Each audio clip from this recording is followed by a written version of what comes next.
Have a question? Send me a voice message by going to anchor.fm/thesingersarsenal/message. I'd be happy to answer your vocal questions. And who knows, maybe your question can be featured in a future episode of The Singer's Arsenal.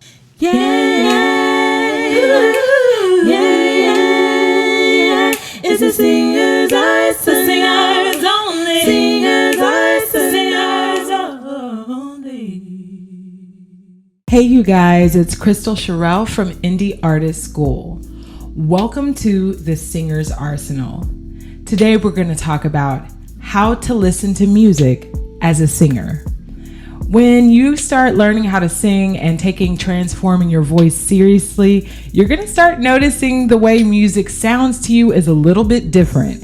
There are some things that you can do to get the most out of the music you listen to, as well as some things that are probably just going to happen naturally that you might start noticing about yourself. The first thing is that you start listening to the vocal lines more than the beat, more than just even the lyrics. It's like you start hearing the melodies a lot more clearly. The second thing that you might start doing is pausing the music and rewinding to hear it back. Now, this can be annoying if you're listening to music with other people who aren't quite music heads like you or aren't vocalists, but when you're on your own, you might find yourself doing that, especially with a vocalist you like. A vocalist who you like to learn from or emulate, you might find yourself pausing like, ooh, let me hear that back. And you might even try repeating it, which is the next step. So you're pausing, you're rewinding, you're listening to it. Maybe there's a run or a belt or, just an interesting melody that you want to try on for yourself. So you keep pausing and you rewind and then you repeat it. So you try it yourself and you listen back to see if you got it right.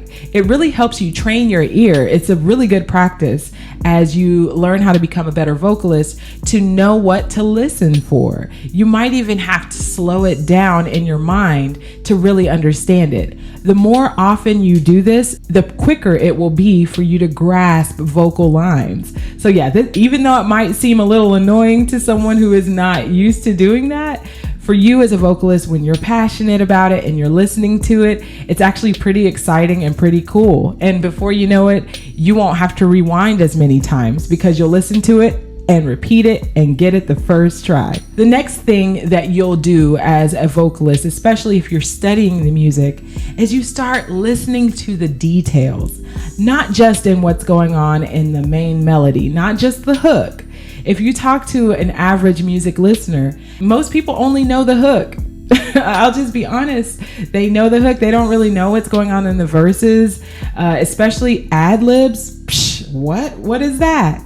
But as a vocalist, you start paying attention to things like the background harmonies and the things that are not out in the forefront. You start listening to all the little ad-libs that are happening in between the vocal lines, in between the lyrics. You're hearing the vocal drops, if there's any kind of high pitch in the background or low pitch or anything going on, you're listening to it. You're listening to the harmonies, the runs, the belts, whatever it is that you find interesting to your ear, you hear it and you try to emulate it, especially as a vocalist.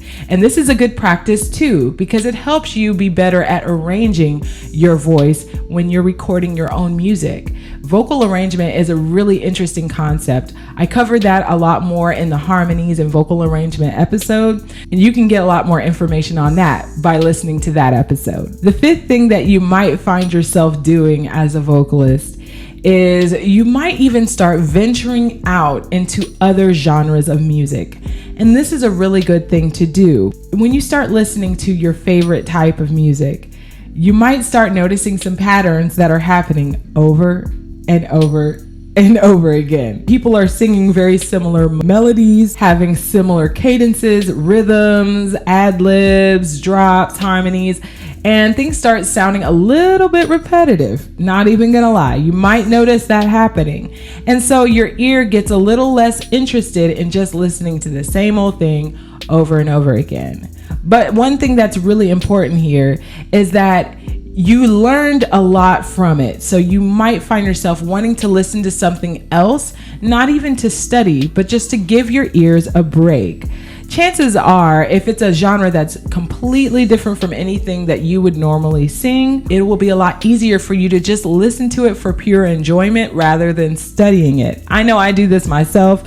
One of my favorite bands is Coldplay. It has nothing to do with R&B or gospel or anything of what I teach and what I sing myself. But, it is really nice. I like the way it makes me feel.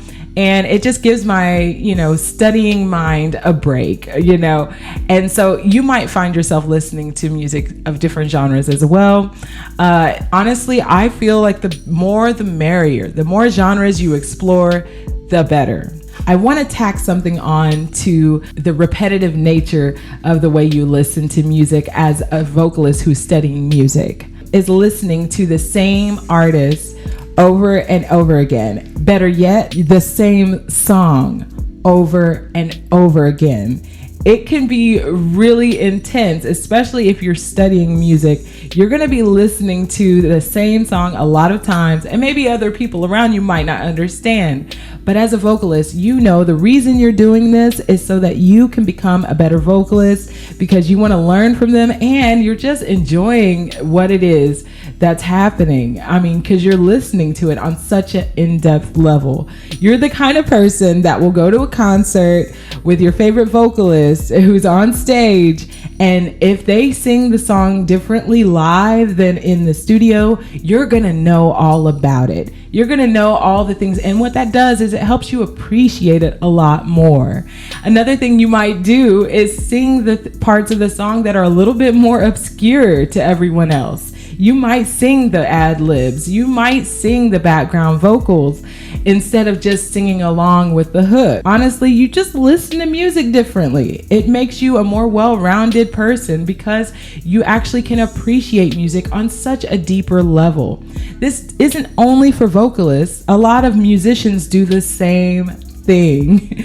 Whether you're listening, if you ever talk to someone who's a drummer, the way they talk about the songs that they like is different from most people. They'll say, yeah, I love the drum solo in this song. And you're like, I never really noticed. You know what I mean? And so as a vocalist, you might notice some things, and some of your favorite songs may not even be what everyone else is into, because you are appreciating it for a different reason. So yeah, you might notice that, hey, maybe what you're into is not the same as everyone else, but who cares? You are learning and developing your voice, and you've used the things that you love, such as listening to music and singing music, and married them together and found a way to make it something that you're fully immersed in. So let's go back over the 5 ways to listen to music as a singer. Number 1, listen to the vocal melody rather than just the beat or the lyrics. Number 2, pause and rewind. Listen back to your favorite phrases. Number 3, repeat. Listen to that song that you love so much so that you really understand it a little bit more. Repeat. Listen to the same artist. See if there's any patterns. Repeat. Even listen to a genre that you really like and notice any patterns among all of the other artists who are in that genre. Number 4, listen to the details. There's a lot of little nuances to the voice. It's not only the melody. It's not just the background vocals and ad-libs. It's also the way they sing each word. What are they doing? What are you listening to? And then last but not least, after you've done all that, be sure that you're venturing out. Listen to a wider range of music so that you have a bigger scope on the tools that you can use as a vocalist yourself. If you'd like voice lessons, go ahead and visit my website, indieartistschool.com. I give virtual one-on-one private lessons on Zoom, and I also have an online course called the Indie Artist Toolkit, where I give you the introduction to how to sing as well as how to release your own music as an independent artist. Also, I want to thank you guys so much for supporting this podcast. You guys are absolutely amazing. I couldn't do this without your support.